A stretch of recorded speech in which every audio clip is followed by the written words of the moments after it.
Ya doain aja kalau El sama Siva ya. Aku kan nggak tahu seperti apa mereka, apakah mereka udah jadian, apa mereka TTM, aku nggak ngerti, jujur nggak ngerti gitu. Tapi ya ikut mendoakan semoga kalau emang anaknya seneng ya aku bener-bener bahagia. Kemarin kan juga disebut sama Bunda katanya siapa yang kondangan bareng itu pacarnya gitu.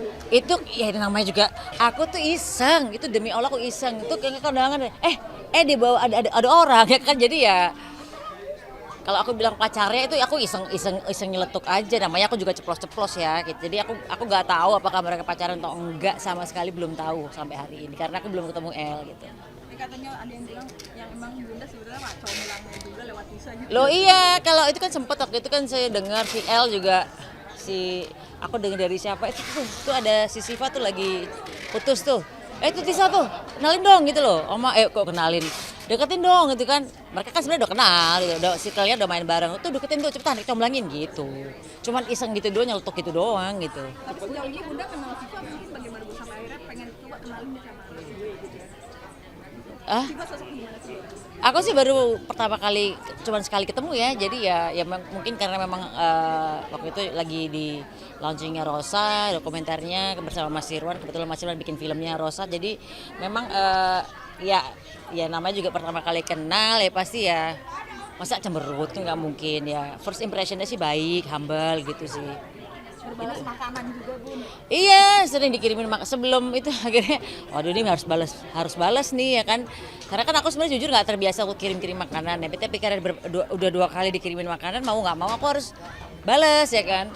Baru kirimin makanan udah dikirim lagi balik lagi. Jadi yang ya udah kalah cepet gitu. Tapi ini kode restu nggak sih Bun? Loh kalau restu sih aku merestui anak-anak dengan siapa aja yang penting mereka bahagia. Asal mereka bahagia. Kalau mereka nggak bahagia ya aku merestui mereka untuk berpisah gitu loh. Karena kan intinya kehidupan adalah kalau kamu tidak berbahagia dengan apa yang di sekeliling kamu dengan hubungan yang toksik, ya mendingan kamu cabut aja gitu loh. Sebelum janur kuning benar-benar ada berdiri tegak kan. Jadi masih dalam usia masih bisa pilih-pilih lah gitu. Tapi kan pada saat pilih-pilih pun juga pilih jangan sembarangan dalam arti kamu juga harus benar-benar memilih yang mana yang paling enak buat paling nyaman sama kalian gitu. Tapi dari Elia sendiri udah ceritain belum sih Bu? Apa? Dari Elia sendiri udah ceritain lebih kenalin sendiri, jelasin, curhat. Enggak, kalau kita cuma ngeceng-cengin doang. Kita mah ketemu kita ceng-cengin paling seneng, bukan malah nanya enggak, interogasi mah enggak karena emang paling cuman jadian belum, gitu doang gitu. Untuk Bunda ngasih pesan juga katanya, aku bukan mertua yang itu loh, yang galak loh gitu. Loh, ikan aku ngomongnya bukan hanya untuk Siva. Aku kan punya ada Tisa, ada Alisa ya kan. Jadi dan aku bilang bahwa misalnya anakku dengan siapapun, itu aku ngomong bahwa tenang aja.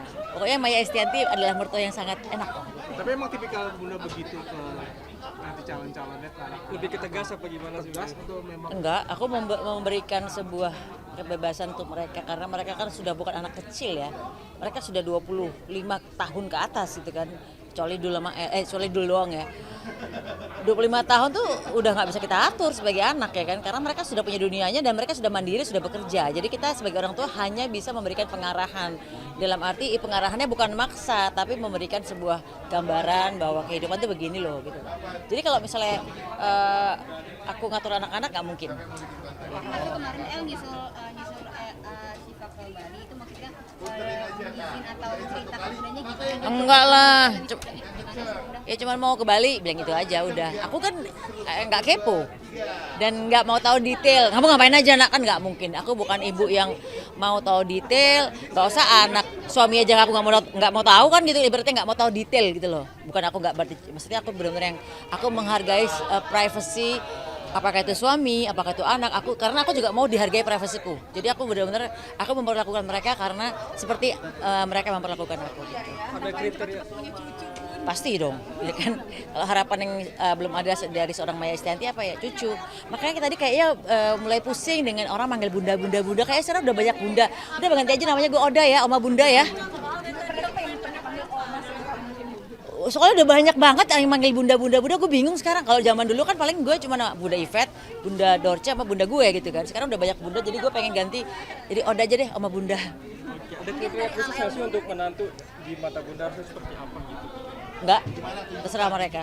Perihal cucu Bun, menargetkan untuk anak-anak seberapa nanti? Atau mungkin ada yang kasihan kasihan. Atau bagaimana sih? Katanya bapaknya minta barengan bertiga. Bapaknya suruh bayarin, nggak apa-apa.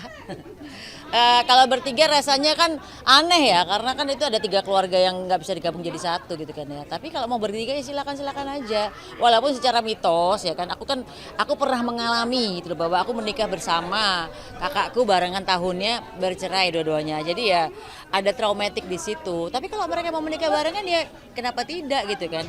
Tapi ya sekali lagi kadang-kadang ada kita serahkan lagi ke Allah ya kan. Kita nggak bisa memaksakan tiga-tiganya nikah bareng. Hei, gitu pikir anak itu barang ya kan, disuruh-suruh, dipaksa-paksa bisa nggak bisa. Tapi kan benar-benar yang anak-anak terserah mau nikahnya siapa-siapa duluan. Bun, tapi Siapa kita yang ngomong ke anak-anak belum sih Bun?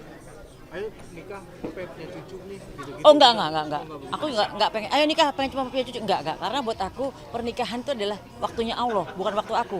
Percuma kita paksa anak-anak kalau memang belum waktunya. Percuma kita bilang, Maya harus begini-begini. Kalau misalnya itu anak-anak maksa aku, ayo bunda nikah aja. Lah menurut lo jodoh masih dari siapa? Dari Allah kan gitu. Tapi itu jadi membatasi usianya nggak sih? Anak-anak target ya. Iya, jadi dia maunya mentoknya umur berapa kan? Anak-anak. Terserah anak-anak sih. Aku nggak batasin karena sekali lagi jodoh itu urusannya Allah, bukan urusan manusia. Buat ngeliat kesiapan mungkin dari tiga-tiga itu udah pada punya pasangan. Ada yang pacarannya lama, ada yang bunda juga suka banget pasangan gitu. Bunda melihat mungkin siapa duluan? Kalau siapa dulu aku nggak ngerti ya. Cuman kalau secara umur mestinya Al Ghazali duluan ya. Tapi kita nggak tahu kalau ternyata besok El Rumi, gue siap nikah besok, ya silakan. Atau Dulu Jailani ternyata bilang gue siap nikah besok, ya silakan. Aku sih nggak akan tidak melarang mereka siapa duluan. Toh mereka anak laki-laki yang dilangkah-langkahin juga mereka nggak terlalu ambil pusing kok gitu loh. Kita ya memang orang Jawa, tapi kadang-kadang kalau masalah cowok dilangkah-langkahin namanya juga cowok ya kan. Kecuali cewek agak-agak gimana gitu kan. Tapi kan cewek juga nggak apa-apa juga dilangkahin. Aku dulu juga nikah sama bapaknya anak-anak juga dilangkahin kok, ngelangkahin kakakku gitu kan. Tapi mereka ada penerapan seperti itu ya Bun, ke anak-anak untuk harus dulu. Oh enggak. Karena sekali lagi aku percaya bahwa pernikahan itu jodoh itu waktunya Allah, bukan waktu aku. Gitu. Tapi buat anak-anak sudah menemukan jodohnya masing-masing, agak ada rasa lega nggak Bun, tinggal 1 langkah lagi nih gitu. Kan udah berpasangan semua nih Bun. Ya. Tinggal pernikahan acaranya nih secara anak nih. Nah, itu Ya paling siap-siapin tabungan buat mereka nikah lah, buat acara-acara. Kalau